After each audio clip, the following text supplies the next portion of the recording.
Welcome back to Fiery Femmes, the podcast for ambitious women who are building wealth, power, and freedom in their own terms.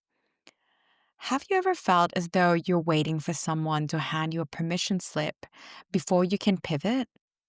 Ever felt like you have to be a good girl, competent, polite, obedient before you're allowed to speak up or reinvent yourself? That conditioning runs deep. And today, we're going to talk about how to break it. This episode is about rewriting your career narrative, reclaiming the pen, and writing a story that's aligned to who you really are. You don't need permission to do that. In fact, the only permission slip you need is the one you write yourself. Let's talk about the good girl conditioning. Being a woman in the modern world is a maze of contradictions. As the as the Cleveland Clinic describes, women are expected to be cute but not infantile, sexy but not sleazy, conventionally attractive but never basic. And we're told to be smart without showing off, ambitious but always putting family first. We're conditioned to be quiet, obedient, and virtuous, essentially to be perfect. This conditioning leads to what psychologists call the good girl syndrome, a pattern in which perfectionism, people pleasing, and putting others first become harmful behaviors. Good girls anticipate the needs of others, feel guilty if they deviate from stereotyped expectations, and base their sense of worth on how they're perceived. No wonder so many accomplished women feel stuck. We've been taught that our value lies in compliance. Leadership coach Michelle K. Anderson explains that these roles, the good girl, the grateful guest, the strong one, can quietly shape how we show up at work and in life. They're stories we inherited, not stories we wrote. Stories shape what we believe is possible. She notes, they tell us who deserves power and who needs matter.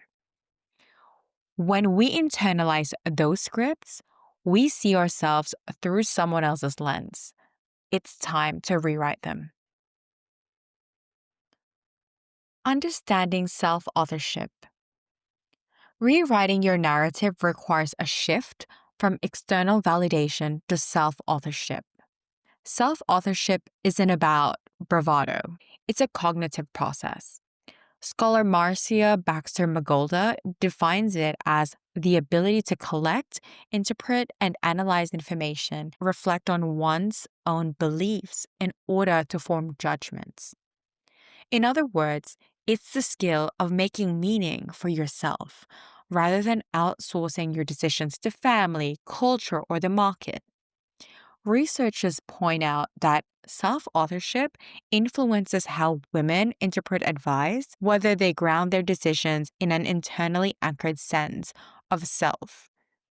It's not about ego, but it's about trusting your inner compass. So, whether you are self-authored, you move from that external script of good girls don't challenge authority to an internal script of my voice matters and I can make my own rules.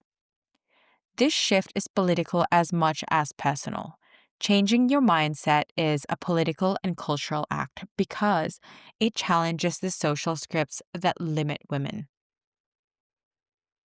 You don't need permission. Many high achieving women still believe they need permission from a boss, a mentor, or society before making bold moves. Penny Locasso, who left a 16-year executive career to design a more meaningful path, reminds us that expertise isn't handed out. It's claimed. She notes that brilliant women often stay silent, waiting to be called an expert, when in reality, you don't need to be wait to be called an expert. You just need to stop apologizing for what you already know. Locasso also emphasizes that fear is data, not a stop sign. Fear didn't mean stop. It meant something meaningful was on the other side. And clarity comes from action. You don't figure it out, then act. You act, then figure it out. Instead of waiting for permission, you create momentum, gather feedback, and adjust. That's how you claim your narrative. Rewriting your career narrative. Here are 4 practices to help you move from good girl conditioning to self authorship. Name the stories you inherited. Start by identifying the scripts that you've absorbed about leadership, ambition, and worthiness. Anderson suggests that internal roles like I need extra validation to know my worth or good girls don't challenge authority often originate in childhood. So write them down. Seeing them on paper helps you separate them from your identity. Number 2, challenge the contradictions. Notice where the expectations you carry are contradictory or unattainable. The Cleveland Clinic notes that women are pressured to be perfect and people pleasing. Recognize that meeting everyone's needs is impossible and detrimental. Ask yourself, who benefits when I silence my needs? Writing a new script. Borrow from self authorship. Instead of letting external roles define you, ask, what do I believe? What kind of leader or professional do I want to be? How do I measure success?